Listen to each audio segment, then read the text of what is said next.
On today's Buckeye Roast, black stripe alerts are rolling in, and the crew breaks down which young Buckeyes are leaving their mark and who can we expect to see early in the season. We're also playing buy or sell with some of the biggest narratives coming out of fall camp from The Beat and other news sources. Which ones have real substance and which are just preseason smoke? And finally, is the hammer still coming for Michigan? With the NCAA punishment seemingly getting closer, we'll discuss how it could shake the Big Ten race up. I'm Chris Drew. This is the Buckeye Roast with Ron and Q right here on Dead Air Sports.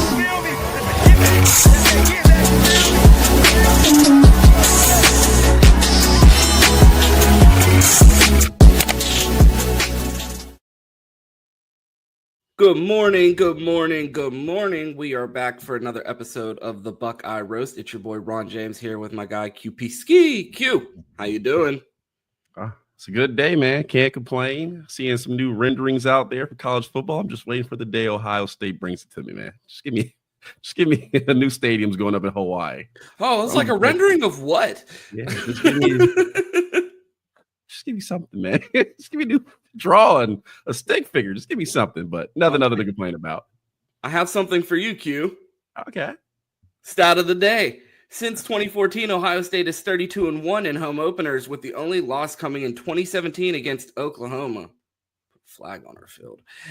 And they outscored opponents by an average of 29.7 points in those matchups. Does that give you high hopes about this matchup against Texas?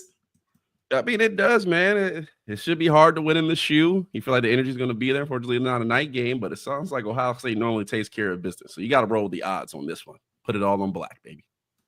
Put it all on black. Everybody in the chat was super active yesterday. I always have a good time hanging out with you guys in the morning while the show is airing. And I actually took note of the viewer rankings, but we got to get to comments first before we give a shout out to all the people that were killing it in the chat yesterday.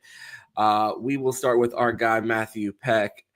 You guys forgot Nebraska when picking USC. You had them losing to Nebraska. So they would be 7-5, not 8-4. Good looking there, because if we would have bet that, we were hammering the over there. So that slides us back into the category of unders. We were trying to be positive yesterday, Q.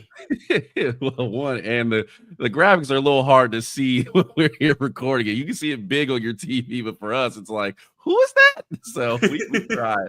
Good catch. Appreciate it. Oh, this was my favorite comment of the day, because when I read that, I was like, they're listening. They weren't asleep. No one fell asleep during that segment. People actually paid attention. So I appreciate that for everybody that was locked in yesterday. And if you missed that and you're interested in our Big Ten win total predictions, go ahead and check out yesterday's episode. Some other comments. Anonymous Oklahoma quarterback Kendall said Ohio State has a basic-ass defense. Austin Kendall said Ohio State had a basic-ass defense in 2016. I think that was in reference to when we asked the chat what was their favorite player quotes coming out of games. Okay. Yeah, I do remember that. And then they got absolutely obliterated in that defense. Man, the basic defense, I think at that time, Ohio State hadn't given up a touchdown all season until, Damon Arnett finally gave up one against Oklahoma, and that was in like the second quarter. So that defense was lights out, man. Our guy Michael G jumped in 10 toes. Not no more. That's exactly why bum punk teams who talk have not done anything since 2016. Oklahoma's trash, buddy. I'll say, I love the energy. Bet Michigan, I'm telling you. I know we hate them, but hey, get your money first. Absolutely. And then we got to give a shout out to everybody that was killing it in the rankings yesterday. Emily, number one spot, absolutely killing it in the chat yesterday. Our guy Don B supporting us. I'm glad to see Don B in there, because I was watching Menace the other day and he was on their top rankings. I was like, man, I wonder if Don B fucks with us like that. He does indeed.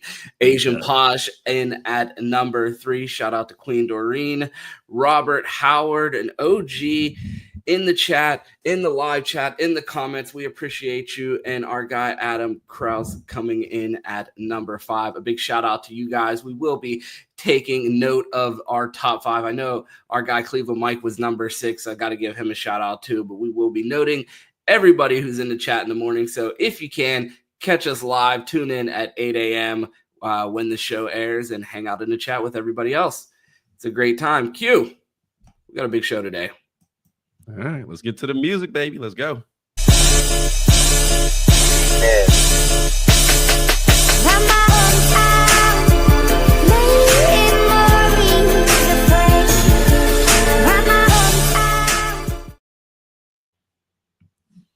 All right, Ron, I got a couple things for you before we get to Ohio State notes. I did some national digging a little bit, so I got a couple questions for you.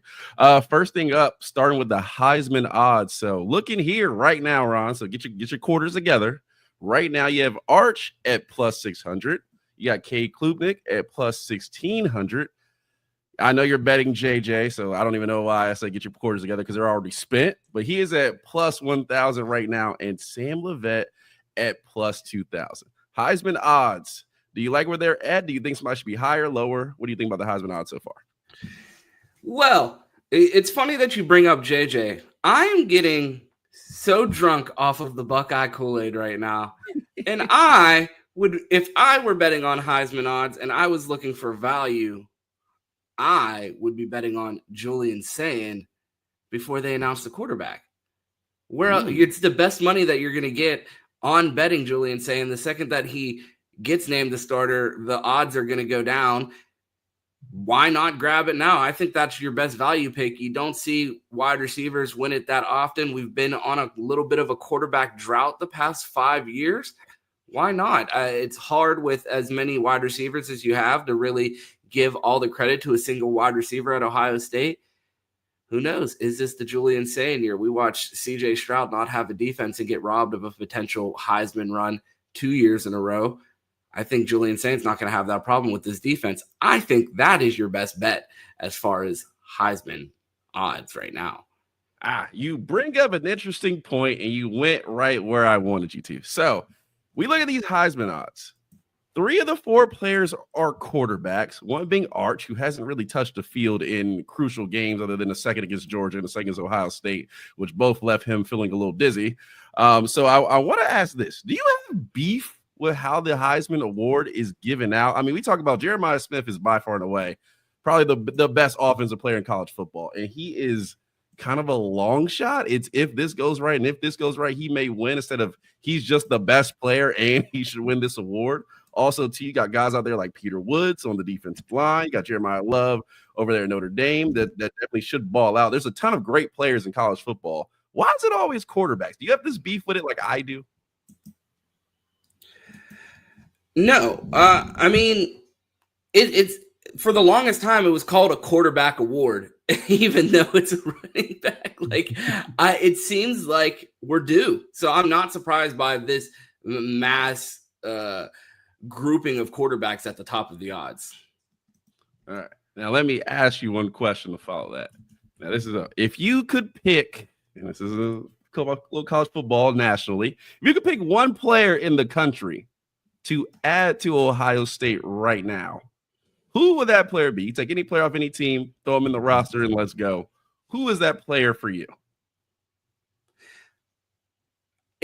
This has to be the easiest pick, and we didn't even discuss this, and I didn't tell you who it was on the phone because I knew I was going to pick the exact same player as you, and I wanted you to scramble on the show. And I'm going to go with Dylan Stewart, and that's who I would add to this team. And I know that's exactly who Q had in his head for his pick, and that's why I picked it. So I'd like to see Mr. I don't watch college football scramble for another pick, because the most obvious choice would be to pick up Dylan Stewart and add him to a defensive line. And I mean, I feel like you could go defensive tackle in that position, or if you were looking to upgrade, I feel like the defensive line is where everybody immediately looks to, even though we've been getting great reports that we're going to get into a little bit later in the show in our buy or sell segment. But yeah, man, I'm upgrading the defensive line, and we're going to be extremely deep at the edge position, and we're going to have the top edge rusher in the country in one Dylan Stewart.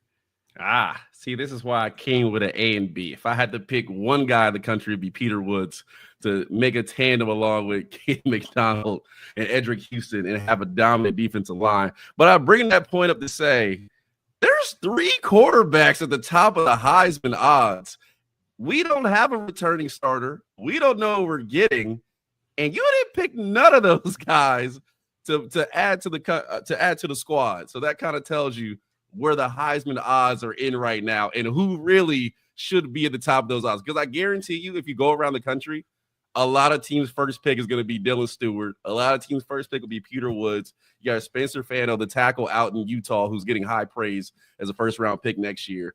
I don't think any of those guys are on the top of people's list, and that just tells you what the Heisman odds are. So I thought it was interesting, and you went right where I wanted you to. Yeah, man, I always like that exercise. We talked about doing that one a few days ago, and it's always fun to think about. I don't think I would ever go so far off the board that I wouldn't pick a former Buckeye recruit, someone that the Buckeyes were in on, because I'm always thinking about those what ifs on Saturday when I'm watching other teams and guys that could have been potential Buckeyes. Yeah. I mean, Charlie, it'll be a long way. I mean, Ryan Williams would maybe be up there too, and just have a crazy wide receiver room. But no wide receiver should be in contention for any individual awards not named Jeremiah Smith for the next 2 years. So if someone wins the Biletnikoff not named Jeremiah Smith, or wins the Heisman not named Jeremiah Smith, throw the awards away at that point, right, bro. They might rename the Heisman after his career. Okay, fair, the Jeremiah Smith Award. No, fair just enough. the Jeremiah. The Maya Award. The Jeremiah. All right. Okay, moving on. I thought this was an interesting topic, so I sent you a couple graphics. A list came out for the last 10 years, talking the most overrated teams in college football and the most underrated teams in college football. So I want to take a look here and see which teams do you feel like belong and which ones do you feel like don't. So we got most underrated teams in college football up here. So anybody stick out to you? Is there any surprises? Northwestern? Like what? We just did their over-under yesterday. 3.5 wins. Like what? Deservedly underrated. I mean, what are they trying to say? That everybody thinks Northwestern stinks and they just smell poorly? Like I don't know what are they trying to convey here, because I don't understand how Northwestern is underrated. My team plays them almost every year. I watch them play football. What are we underrating? I know they're going to say, oh, well, Northwestern they would have up and down seasons, that one good year, and then they would have a down year, and then one good year. Well, that was the case from 2014 to the pandemic. Post-pandemic, they've just been down. Yeah. I'm not following here. Well, they do have one thing. They will have one of the nicest stadiums in college football coming next year. So maybe that'll pick them back up. But I see you opted for the Big Ten on Big Ten crime here. I'm looking right at number 8. Mississippi State. They put out one of the worst teams in all of college football last season. Not the SEC. Maybe one of the worst SEC teams of all time. I've never looked and said, man, I really underestimated Mississippi State this season. I'm right there with you. Mississippi State has been a poop stain for a decade, and I don't think they've snuck up on anybody. I don't think they need more credit. I'm also looking at a team right above Mississippi State and Boise State.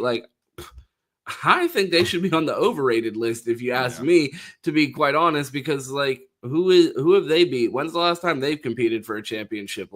It's cool. It's gimmicky. They got cool uniforms and blue turf and a spin-off TV show about their college, but what I don't get it. I think they're overrated. If anything, seeing them at number 3 on one of the most underrated teams, no, you think Boise State's winning a playoff game in the next 5 years?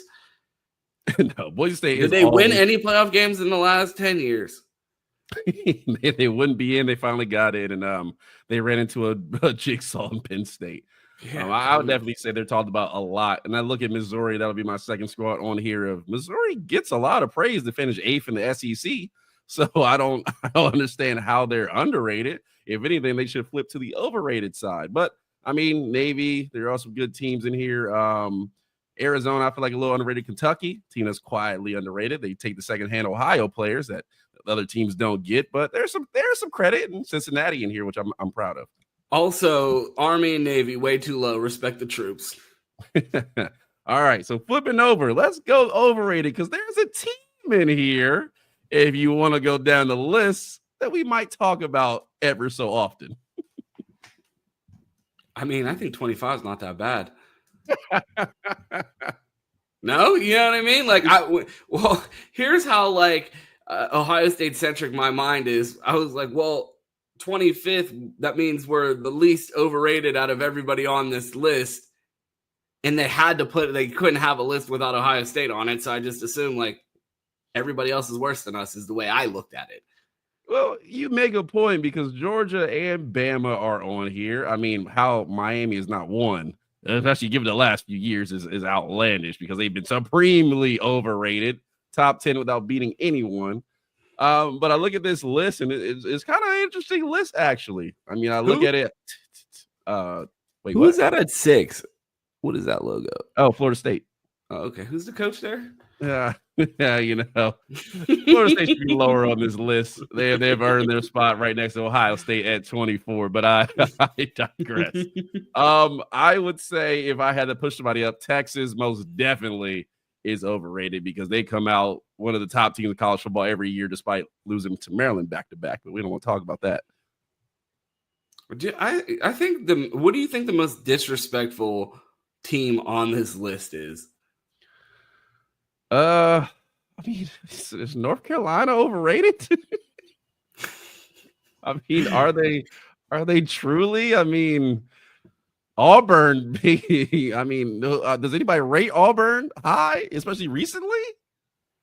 Yeah, I mean, Utah. Like, who believes in Utah? I'm just saying, yeah, Utah is usually the bottom of the top 25, so I wouldn't necessarily say they're overrated. I mean, I think there's some hit and miss in here. I mean, I'm happy to see Georgia and Alabama on here since Ohio State is here and they're higher, so I'm happy about that. And then UCLA is just, I don't understand how they're on the wrong. Bro, Chip Kelly. They're terrible and they're worse than we thought they would be. Yeah, I have no words for that. Oh man! But hey, I had them on the over this year, so we'll see what happens there. Or did I have them under?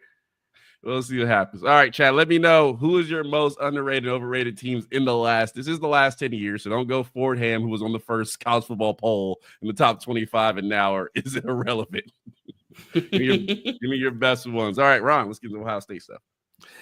Absolutely. We got some black stripe alerts coming out of camp, and I'm sitting here looking at the camp notes, and I'm like, that is not who lost their black stripe. Philip Daniels, not Philip Bell, lost their black stripe. Shout out to Philip Daniels, a name that we've been hearing a lot. It seemed like he was going to be the forgotten man coming out of spring practice, and now potential starting right tackle.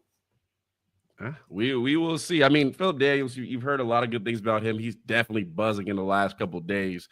I feel like Ohio State is going to find a way to get all three of these tackles to play. I mean, again, with Ethan, I think you have to play him.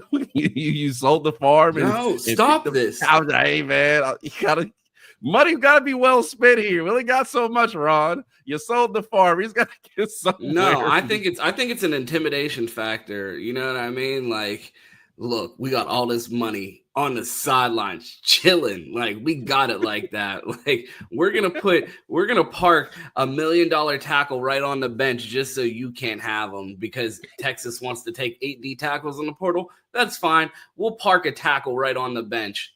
We got 5 extra offensive linemen just sitting around waiting to get their opportunity and could start on all of your teams, but we're just going to keep stashing them. Like, I don't get this save the whales, pay the teachers ass attitude with saving all this money.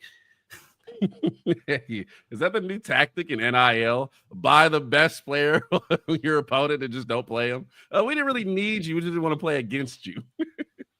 He actually didn't even. They actually gave him such an insane real estate portfolio. He actually doesn't even want to play football anymore. He's actually retired from the sport. Money well spent. Oh man, but yeah, Philip Daniels is balling out, man. I'm interested to see. I know Menace has a breakdown over there. I do want to go see that and definitely check him out. But yeah, I mean, I heard he's balling, so it's going to be hard. I know Coach Bowen said he's going to rotate, so I'm interested to see what happens because it's almost game prep time. We're the last week before game prep, so it's interesting to see really who's going to come out of this battle. I mean, I would bet Ethan starts, but I wouldn't bet it confidently. Yeah, I'm gonna bet that Philip Daniels ends up getting that position. It seems like, especially with all of the reports that we've been hearing about him, and then to see him get his black stripe off, I doubt he had a bad day in practice. And they're like, well, we meant to take this off 2 days ago. Let's just get it off now after a terrible practice. So it seems like he's continuing to ball out, and you love to hear it as the Buckeyes just continue to build depth. Yeah, definitely true. But he was not the only black stripe, Ron. Do we have one more?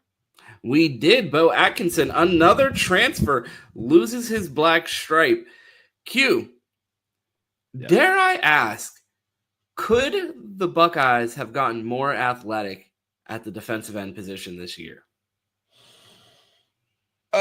I mean,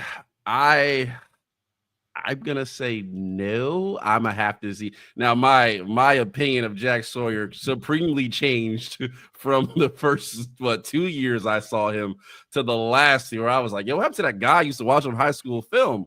It seemed like he got his bend back in the Missouri game and kind of never stopped from there. So I don't know about Bo Agardsson yet. I watched his North Carolina stuff. He seems solid. I just don't know what level he's going to consistently play at, especially moving over to the Big Ten from the ACC. So I'm interested to see, but I've heard good things. And obviously we know you don't get more athletic than Kenyatta Jackson on the other side. And then we had JTT last season. You don't get more athletic the guy at that size as well. So definitely over there. So I'm interested to see what Bo Agardsson can do. I mean, if you throw CJ Hicks on the end, yeah, sure, we got more athletic because you're not going to get much more athletic than that. But I'm interested to see what Bo Agardsson, like, okay, if we had an over-under on sacks, where would you put Bo Agardsson this season? Well, yeah, that was my next question, Q. I was going to ask you, I'm going to set it right at his line last year. He had 7.5 sacks for North Carolina, and my question in notes was going to be, do you believe that he's going to be able to replicate the same success that he had at North Carolina in the ACC for the Buckeyes, given the rotation and depth of this defensive line and given Big Ten competition? I mean, I would say under the 7.5, but I also wouldn't blame Bo Agardsson for that. We know Larry Johnson likes to rotate. Katie Curry's still out there. They hyped up CJ Hicks a lot. So I feel like there's going to be like probably a little less opportunity to go around. But if Bo Agardsson finished with 5 sacks on the season, I mean, for a transfer that you didn't, lose, pull out the Ethan check for, I think that's a win. So if he's at 5, I think I'd be happy with that. Yeah, I think anything above 5 would be spectacular for Bo. I asked the question about could they get more athletic, and it was something that I'd been floating in my head for the past couple days, and then maybe yesterday I stumbled across JTT and Jack Sawyer cut-ups from their preseason debuts, and I'm like, oh, reminder, really good at football. JTT looks crazy out there wearing 91 too. Like, it's sick. Have you I know you don't watch college football. Have you seen any preseason? Yeah, actually, there was somebody, I forgot who it was, somebody we know, cut up some preseason highlights for all the Buckeye rookies in the NFL, which greatly appreciated. Keep that coming. Makes my life easier. But, I mean, they've looked good. I will say, and this is just a quick shout to the freshmen, I mean, if Zion Grady and Epi come out and, like, really look twitchy, I mean, maybe we got more athletic as a group. So we'll see. We'll see. But right now I'm going to say no. But again, prove me wrong. Go out and get Texas ball out, and I'll come in here and say, oh, my bad. I wanted to jump to our next segment. We are going to play a super, super unique game that's never been done in digital sports media or sports content ever. Q. Very complex game here. If you need me to explain the rules, I can. We're going to play buy or sell. We are going to check in on it again. Man, you're going to have to trademark this. Don't want anyone stealing it.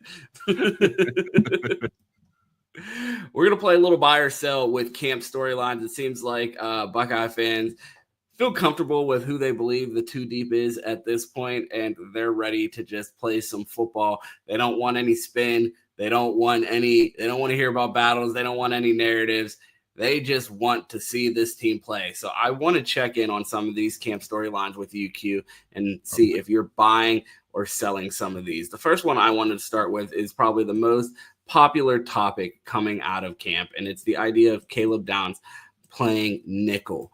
It would return him back to essentially the star position at Alabama that we saw him become a superstar in his freshman year. Q, are you buying or selling this position change?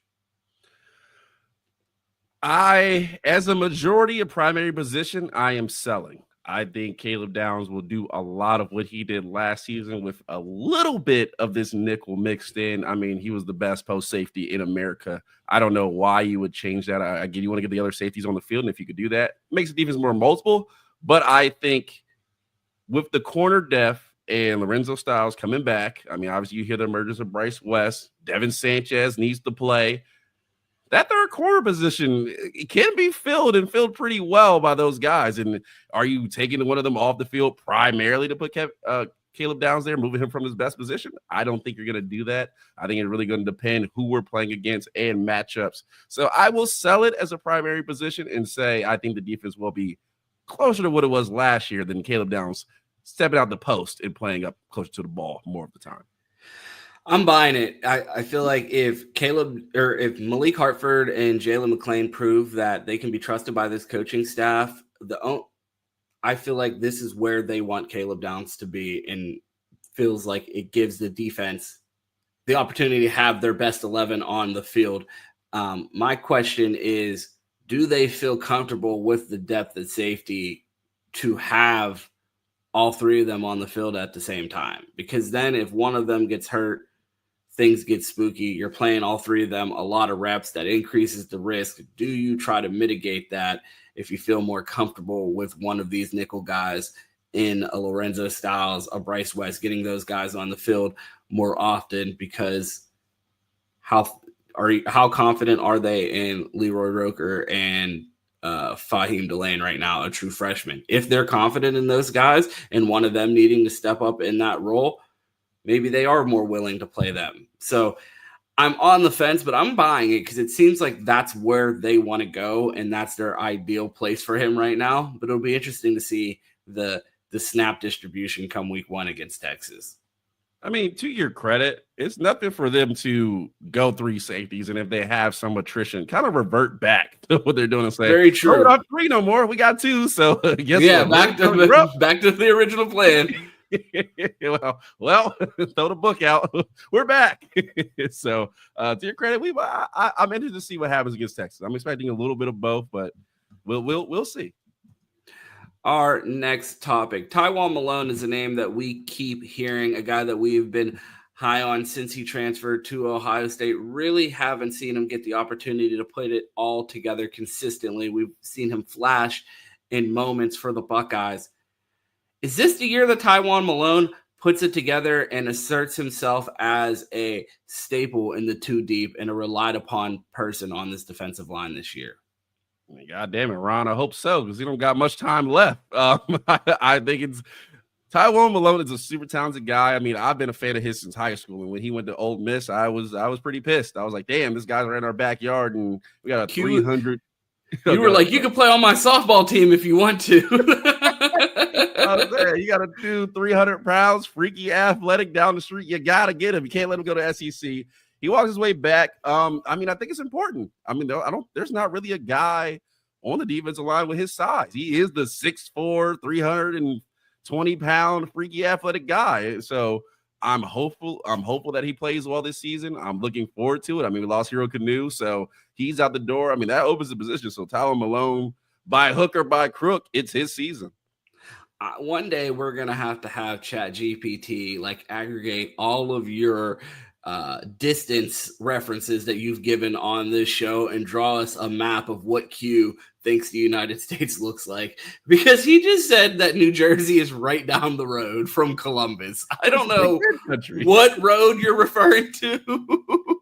Let us know in the comments, what highway is New Jersey right down the road from Columbus? Which highway do I need to hop on and go right down the road to Jersey? He's in your backyard, man. There's so many players from Jersey on the Ohio State squad. It's a bullet train, man. You give me 5 minute ride. You're right there.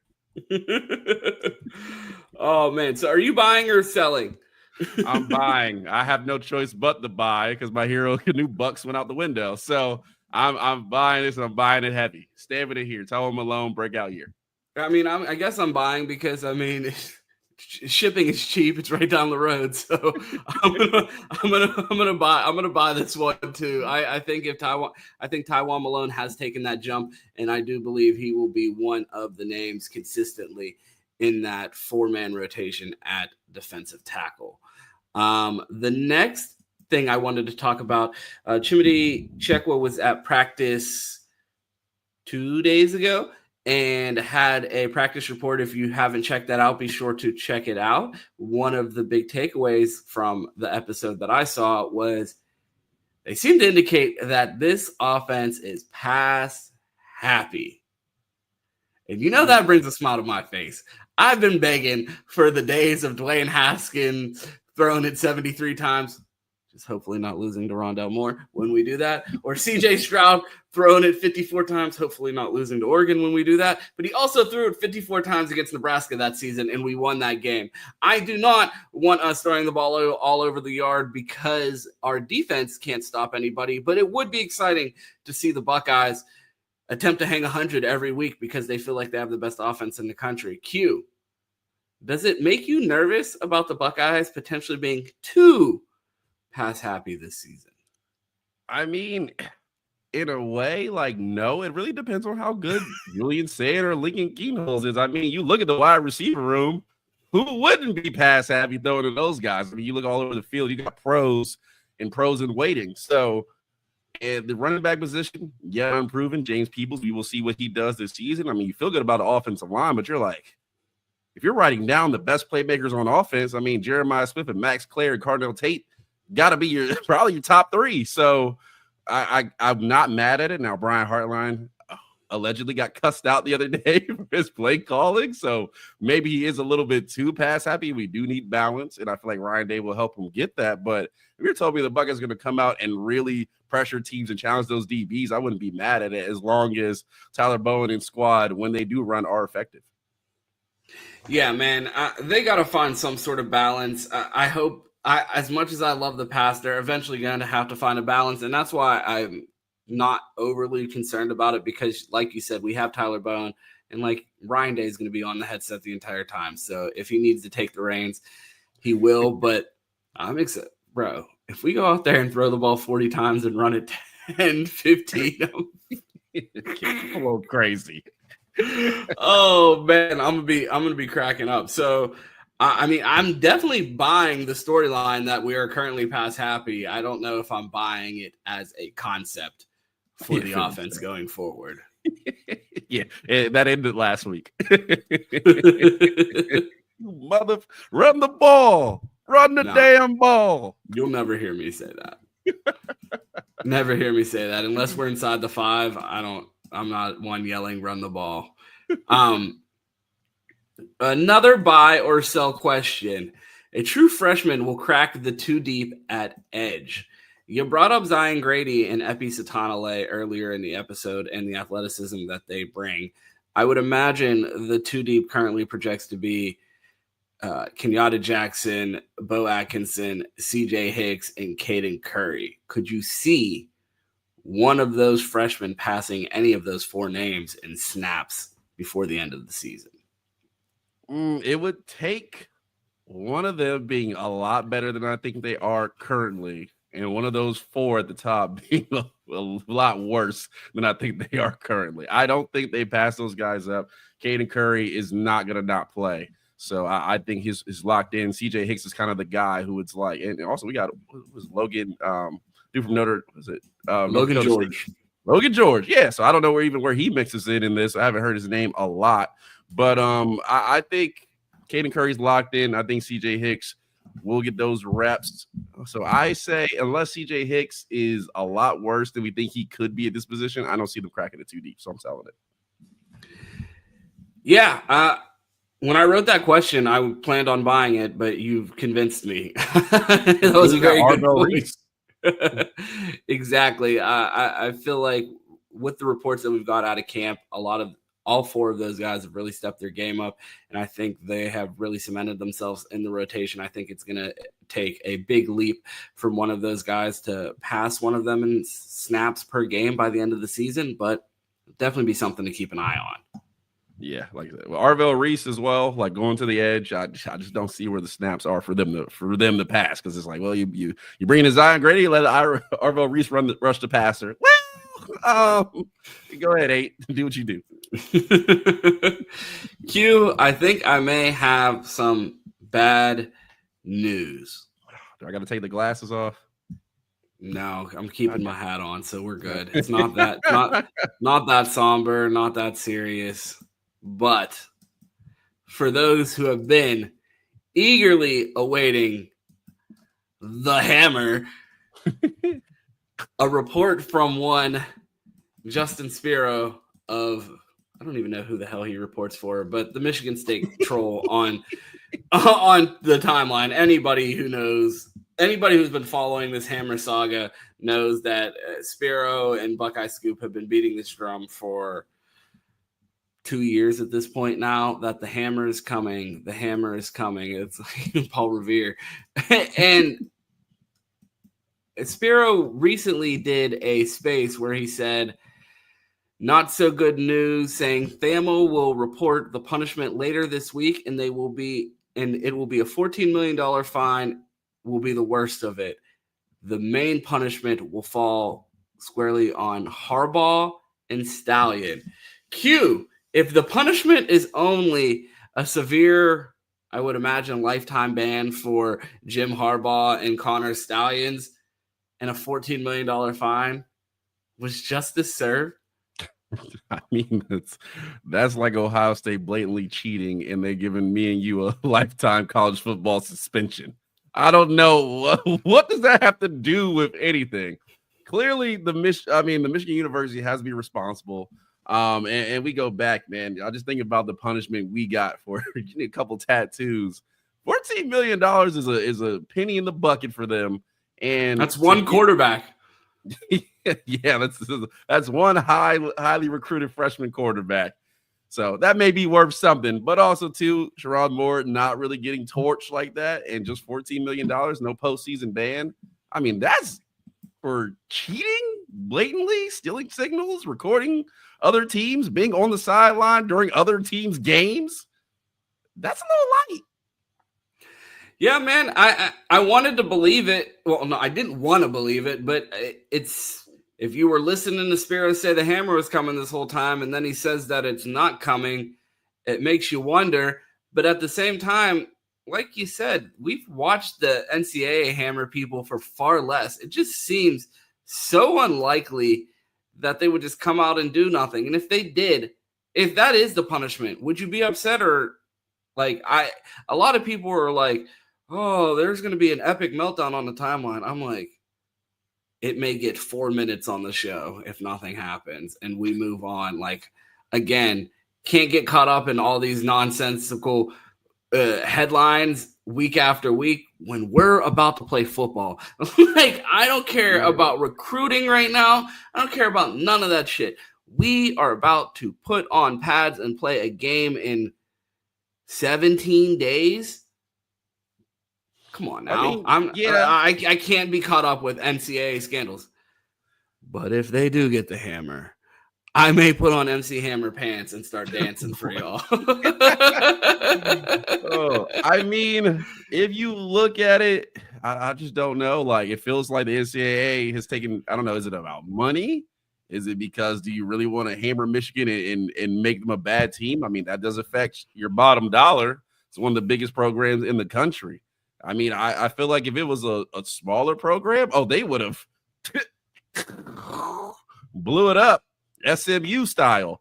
But because it's Michigan and they're so big and they're prominent in college football year in, year out, just won a natty a couple of years ago, it's like, I want my big, beginning of the season matchup. So, let's give them a little bit and y'all be fine. And we want to continue to make money with these high ranking games. So it could be that.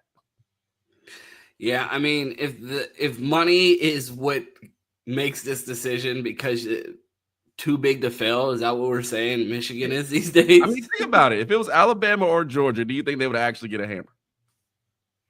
No. Georgia's been filming Too Fast, Too Furious for 5 years, and the NCAA hasn't even come to investigate. So we already know how that goes. Like, as I said, they're worth too much money in the grand scheme for you to punish them. I mean, where the fuck was this argument when Terrell Pryor was getting suspended for tattoos? Well, Ohio State also incriminates themselves. So they probably, NCAA was probably like, teacher. Yeah, and Doug Archie was like, it's not enough. They must learn. If I'm ever to take over, you really got to drop the hammer. So I almost got too comfortable and said a line from the Boondocks that would have got the channel canceled. Oh my God. I don't know. It does feel like they're too big to fail here. And like I said, a postseason ban for me or two, I'll be happy. But I don't know if this is it. I mean, it's time to play football. Tell you. Well, before we get out of here, Q, I want to hear from you this verdict's going to be coming down very soon. This is going to be Thursday's show? Yeah.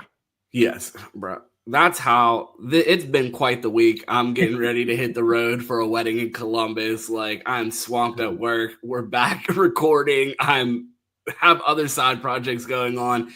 My brain is completely scrambled at this point, but we do have a special show tomorrow. So I don't know if the decision is going to come before me and you talk on camera again. No live show on Friday, but Q will be joined by a special guest that I won't name, but I'll kind of say their name as I forget my co-host's name. So be sure to tune in on Friday for who that special guest could possibly be. You'll never guess it. I promise you that. You'll never guess that. I'm the best at keeping secrets. So be sure we will not be live on Friday, but be sure to tune in for the special guest. But Q, before I get out of here, I have to get a definition from you. What would be a hammer? In your opinion, if we do get a decision, what would you consider a hammer delivered? A hammer for me is definitely recruiting violation. So scholarship losses. If you take, I don't know, we're up to 105 scholarships now. If you take away 10 and then a postseason, I don't know what a good number would be, but a significant amount and a postseason ban. That would talking like this, Michigan might get you a job at the NCAA. I mean, the scholarships, those are worth a lot. So taking those away, you can't just pay. Not in NIL. They just paid a kid $13 million. You don't think they could fucking pay for his books, Q? Hey, we've talked about this, man. If you don't offer that kid a scholarship, you're gonna get recruited against. I'm just saying, they don't even want you. They didn't even offer you a scholarly. I'm just letting you know. So that in a maybe a 2-year postseason ban. A lot of guys will be up out of there. No, I need more games for Sharon Moore suspended. I need at least a 2-year postseason ban, and I need wins vacated to consider it a hammer.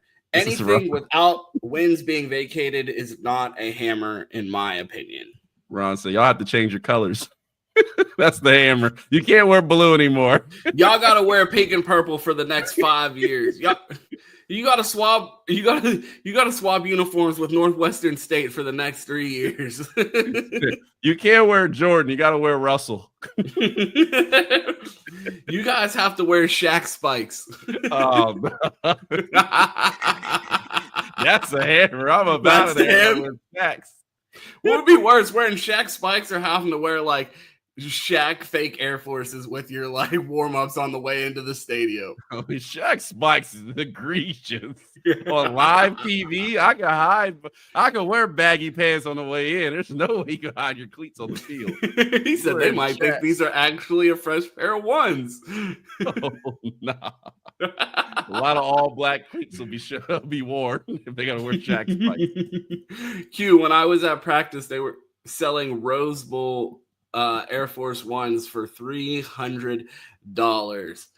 How much would you pay for an exclusive pair of Rose Bowl Shaqs? Rose Bowl Shaqs. $25, man. Would you wear them if they put out the Ohio State exclusive Rose Bowl Shaqs? Let us know in the chat how much you would pay for them, and would you wear them? The exclusive Ohio State Rose Bowl Shaqs. Bro, you didn't even tell it. $300? Like who? Well, here again. You want to hear the funny part? What? They were $300 for the first 2 days. They dropped down to $200 on day 2 because ain't nobody buying them. I said, if people are paying $300 for those Rose Bowl Air Force Ones, I'm going and buying 10 pair of Finish Line and a pack of stickers off Amazon 1-day delivery, and I'm fucking selling them outside the stadium, and you can get a whole pack of stickers in case it rains to replace it. Bro, the Oregon Ducks Air Maxes were absolute fire. And those have you seen the Rose Bowl Air Force Ones? Not that I remember. Bro, they're literally just a white pair of low Air Force Ones with the Rose Bowl logo on the back heel. It's probably Air Force. That's every Air Force collab. It's just Air Force. Insert your brand here. So it's the Valentine's Day collab. Put a heart on the heel. Yeah, like Oregon went out, designed a whole shoe, absolute fire. They were selling for like $180. So there's no way. $300. I'll square it up. I wish they would have told me $300. Your boy would have been at practice one day and banned along with Jim Harbaugh and Connor Stallions. Oh man, imagine walking into spring practice next year and it's like, do not let these individuals in the building, and it's Q, Connor Stallions, and Jim Harbaugh because they disrespected him by requesting $300 for a pair of white lows. Especially for someone that grew up when Air Forces were $80. I'm not old. Like, people are like, oh, we're 110, whatever they are. I'm like, bro, I grew up when they were real cheap. So $300 for a pair with just a stamp on the back, man, those better have been worn by Ryan Day. Yo, if you tell me $300, you just don't respect me. Like, that's just all I'm taking. You really do. I look at this shoe and I look at this guy and I say $300. I have no respect for you. That's cute. It's like we're gonna have to start doing evaluations of when our players go to there's some store in Columbus that our players go and shop at and they sell their gear back to and their shoes to, bro. And I mean, the offers that they be giving are worse than the shit on Pawn Stars, bro. But we got an original pair of Air Max dead stock. We'll be like, all right, those are cold. I could do $250 cash. I'm like, what? It's always a scam. Go to eBay. Sell your stuff on eBay. Best way to do it. Absolutely. But Q, I got to pack. I got to get ready to hit the road. Tell the people where they can find you. All right, well, don't forget, tune in Friday for a special show, special guest who was not named earlier in the episode. Make sure to do that if you want to find me. I see the boy Quentin on Twitter, Flydet Johnson on Instagram, but Monday through Friday here at Dead Air Sports. Remember, subscribe, like the video, get into the comments. Tell us your overrated, underrated teams, and we will repeat it on Friday and let you know what y'all said. And Ron, enjoy your vacation. Make sure to buy Ron a drink while he's in Columbus. And Ron, get us out of here.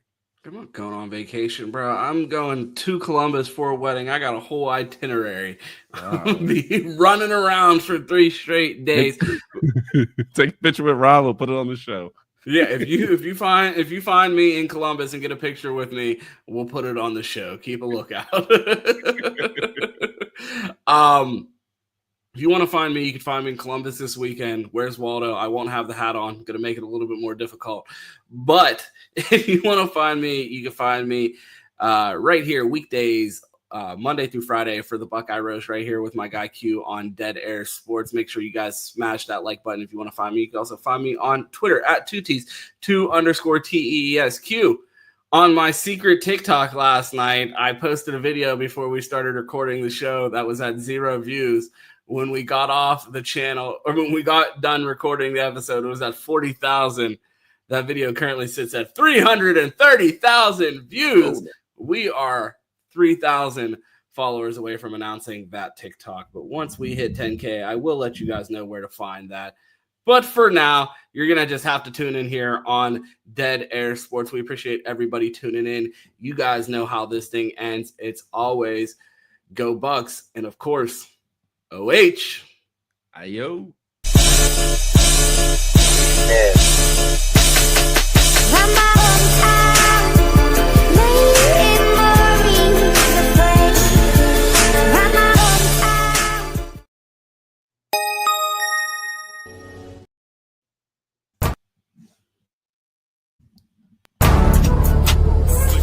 Example, when things get hard in life, you just keep swinging as hard as you can. You fight. That's our culture.